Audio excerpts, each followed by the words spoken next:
নমস্কার বন্ধুরা, আমি সুনিতা চক্রবর্তী। আমার রান্নাঘরে তোমাদের সবাইকে স্বাগত।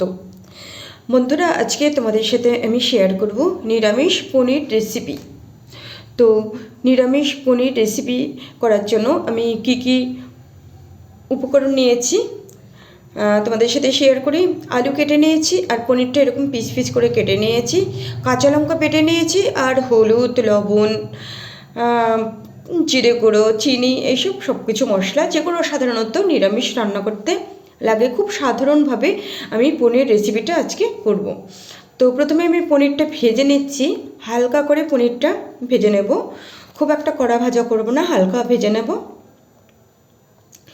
তো বন্ধুরা, নিরামিষ দিনে যখন আমি খুব ব্যস্ত থাকি, খুবই তাড়াহুড়োর একটা ব্যাপার থাকে, সেদিন আমি পনিরটা সাধারণত করে থাকি। পনিরটা খুবই সিম্পলভাবে রান্না করলে তাড়াতাড়ি রান্না হয়ে যায়।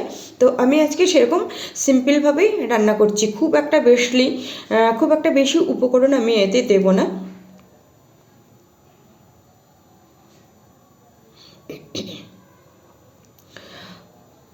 তো এরকম হালকা করে ভেজে নিয়েছি, এবার পনিরটা তুলে নেব।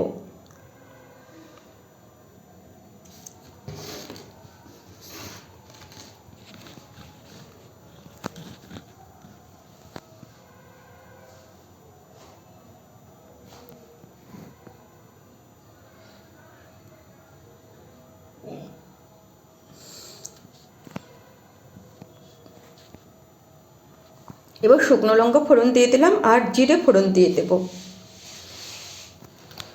শুকনো লঙ্কা আর জিরে ফোড়ন দিয়ে আমি এর মধ্যে আলুটা দিয়ে দেবো। আলুটা আমি একটু লাল করে ভেজে নেব। জিরে ফোড়ন দিয়ে দিলাম।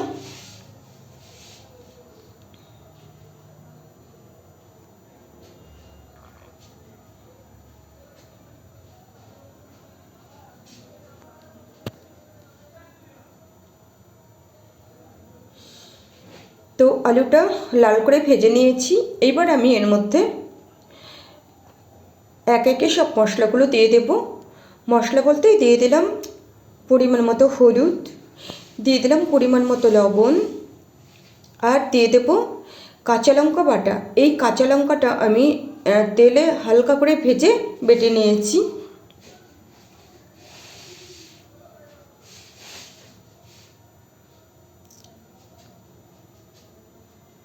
একটু হালকা করে কষিয়ে নিলাম। কষানো হয়ে গেলে তারপরে আমি জল দিয়ে দেব। লঙ্কাটা যেহেতু ভাজা, ওই জন্য বেশি একটা কষানোর দরকার হলো না। জল দিয়ে দিচ্ছি।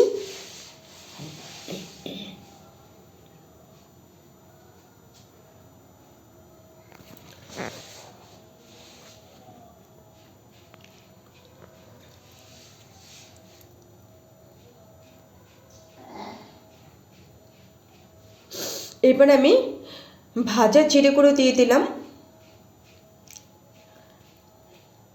তারপরে দিয়ে দেব চিনি।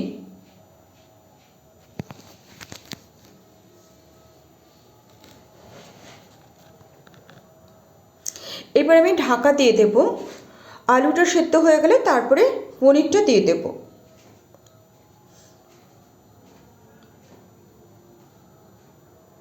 পনির তো কোনো শক্ত জিনিস নয়, পনির ছানা দিয়ে তৈরি, সুতরাং নরম জিনিস আলুর সাথে দিয়ে দেওয়ার কোনো দরকারই নেই। আলুটা সেদ্ধ হয়ে গেছে। আলুটা আরও একটু সেদ্ধ হবে, পুরোপুরি আলুটা সেদ্ধ হয়নি। ঠিক এই সময় আমি পনিরটা দিয়ে দিলাম।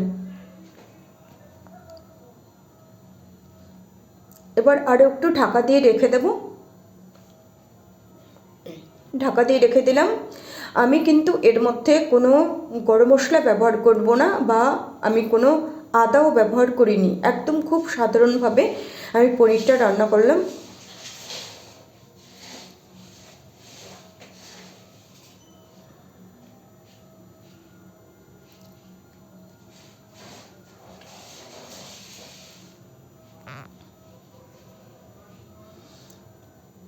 তো পনিরটা হয়ে গেছে, এবার আমি নামিয়ে নেব।